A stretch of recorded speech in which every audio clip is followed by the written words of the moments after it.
Tandaan niyong duming. Sana magawa niyong mapaslang ang hukluban na nagpapahirap sa amin sa manukan.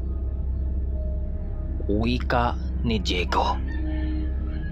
Sa pag-wika ni Diego, ramdam na ramdam nila ang tinatago nitong takot sa nasabing hukluban. Animoy nilakasan lang nila ang kanilang mga loob na samahan sinuli sa tahanan nito. Sa pagtitig ni Manong Duming kay Diego, kitang-kita niya sa ilalim ng mga mata nito ang palatandaan na hindi ito nakakatulog ng maayos. Matapos nitong makapagsalita, agad din naman yung naglalakad pabalik sa baryo.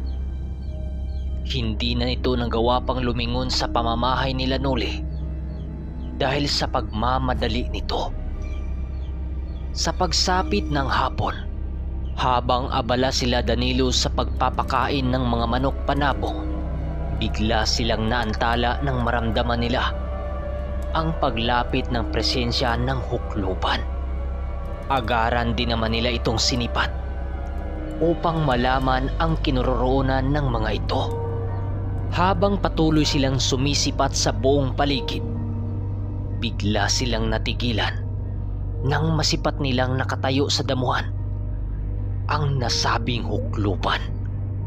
Ngumingisi lamang ito sa pangkat ni Manong Duming na para bang nang iinsulto. Sa pagsilay dito ng ermitanyo, agad din naman itong naglalakad ng dahan-dahan upang kumprontahin ang hukluban. Pinili pang pigilan ni Tonyo ang kanilang pinuno pero wala silang nagawa sa desisyon nito. Nang matagumpay nang makalapit ang ermitanyo, nagwika ang hukluban ng, "Disipulo ni Iko, nais mo bang sumunod sa kinilala mong guro? Masyado nang matagal ang pananatili mo sa mundong ito. Kaya naman, hayaan mong ako na ang maghatid sa iyo sa impyerno." Masyado kayatang bilib sa kakayahan mo, Ginoo. Kung ako sa'yo, huwag kang magsasalita ng tapos. Dahil hindi mo alam ang taglay na karga ko. Ano? Gusto mo bang subukan ang aral na pinamana sa akin ng aking guro? Ha? Sagot naman ng ermitanyo. Nang marinig ito ng hukluban, ay hindi nito maiwasang humalakhak dahil sa sinabi ni Manong Duming.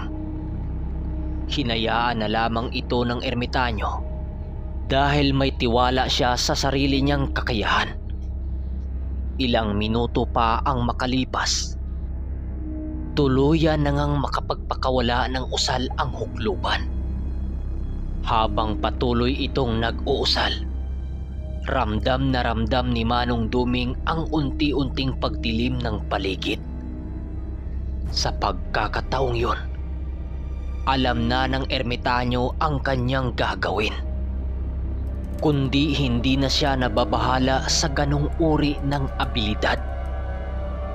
Nang tuluyan na siyang lamunin ng karimlan, ang tanging naririnig na lamang niya noon ay ang paghagikgik ng hukluban.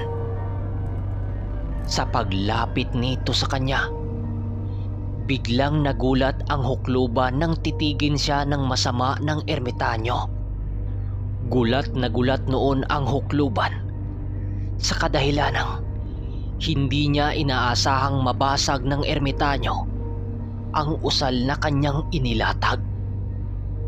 Dahil sa mga pangyayaring yon, agaran din namang binawi ng hukluban ang kanyang pinakawalang usal sa hangin, na siyang dahilan para bumalik ang wisyo ng ermitanyo sa tunay nilang mundo. Sabi ko sa'yo, huwag kang papakampante sa kakayahang taglay mo. Ako ang uri ng taong isang beses lang madala nang walang kwenta at napakahinang patibong. Ano? Baka gusto mong sa manuka na naman natin susubukan. Wika ng ermitanyo. Hinayaan lamang kita, Ginoo, dahil ang nais kong tumapos sa iyong kasamaan ay ang disipulo ko. Sinira mo ang tinatag niyang bagay na nagbibigay sa kanya ng kaligayahan. Sa kanya ka magbabayad ng malaki, kung kaya't sana ito ay iyong mapaghandaan. Wika ni ermitanyong Duming. Nang marinig ito ng hukluban, hindi naman ito nakasagot sa sinabi ng ermitanyo. Ang tanging nagawa lang nito noon ay ang ikiskis ang kanyang mga ngipin dahil sa sobrang galit. Nang akmang susugod na ang hukluban, ninais na lamang ng ermitanyo na talikuran ito. Pagbalik niya sa bakuran kung saan ang mga manukan, galit na galit sa kanya ang hukluban dahil sa pag-iinsulto ng ermitanyo. Animoy na pagtanto noon ng hukluban na ang ermitanyong kanyang nakaharap ay mataas pa sa kanya ang level. Dahil sa mga pangyayari, ninais na lamang ng hukluban na talikuran ang lugar. Nang hihina kasi sinuli ng mga oras na yon dahil sa sapilitang paglipat sa kanya ng mga karunungan ng lolo niya.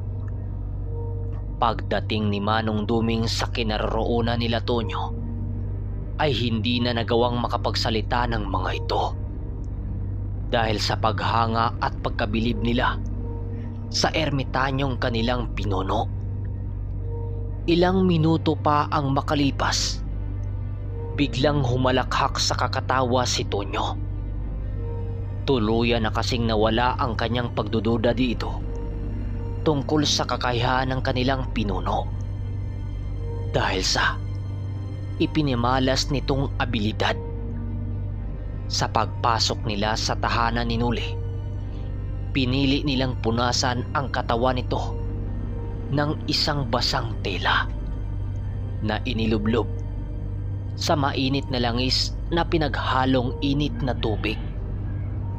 Ginawa nila ang mga bagay na yon upang kahit papano ay maganda ang pakiramdam ni Nuli.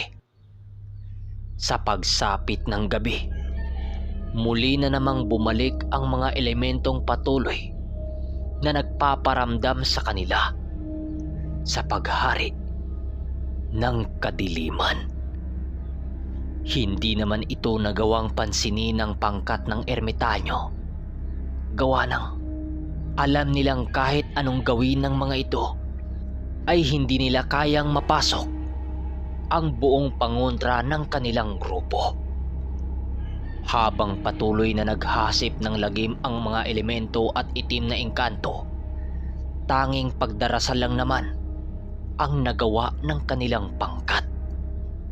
Bago pa man sumapit ang alauna ng madaling araw, tuluyan na ngang bumalik sa katahimikan ang buong paligid.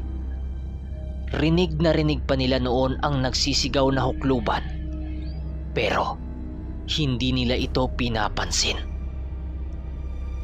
Manong, sigurado ho ba kayong hayaan na lang natin ang mga yan sa mga nais nilang gawin dito?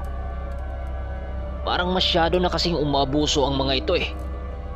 Kung kaya't kailangan na natin itong pakitaan ng dahas. Wika ni Tonyo. Kalma ka lang, Tonyo. Hindi sa atin ang trabahong yan.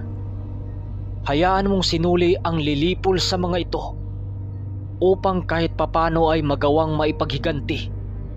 Ninuli ang mga naghihirap nitong mga bahal sa buhay.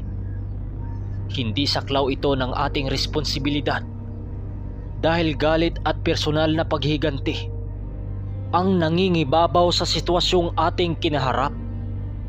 Sagot naman ng ermitanyo. Nang marinig ito ni Tonyo, ninais na lamang nitong tumango upang ipakita ang pagsang-ayon nito sa ermitanyo. Matapos nilang mag-usap, pinili nitong samahan sila Danilo upang gamutin ang mga kaibigan nila. Kinabukasan, tuluyan na ngang lumiksi itong sinuli. Nakita nila itong hinimas-himas ang mga tandang na naroon sa kanilang bakuran. Pagsapit ng gabi, dito na nila inaabangan ang pagpakita ng hukluban upang wakasan na ang kasamaan nito. Pero sumapit na lang ang madaling araw, kahit ni isang elemento sa paligid ay walang nagpapakita sa kanila. Hanggang sa dumaan na lang ang 3 gabi, talagang hindi na nagpakita yung hukluban. Kaya isang araw, nagpasya sinuling pumanhik sa isang pasabong sa baryo. Nagbabaka sakali silang makita nila doon yung nasabing hukluban. Isang umaga, nakahanda na nga ang mga tandang nilang dadalhin sa nasabing lugar. Naiwan sila Mang Carpio at ang albularyong kasama nila Tonyo upang bantayan ang mga tauhan nila na nilumpo ng hukluban.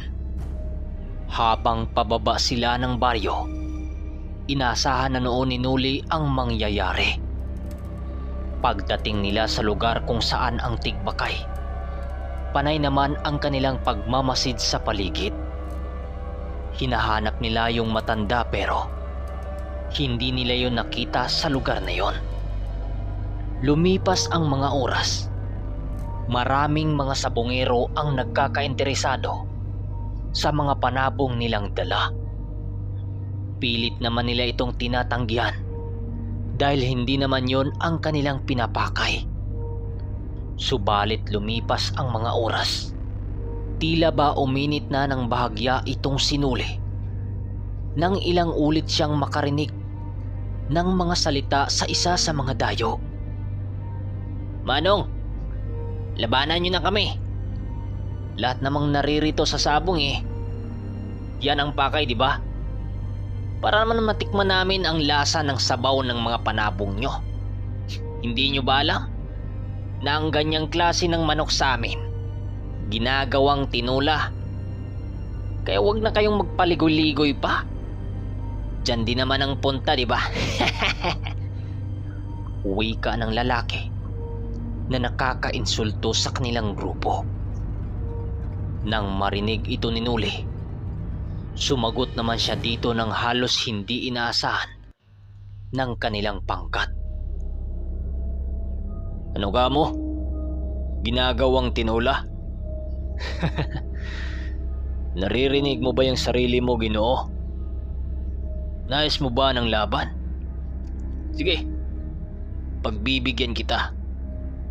Pero sana ayos-ayusin nyo ang mga pag-uugali nyo rito dahil hindi lahat ng mga tao rito nagaganyan nyo.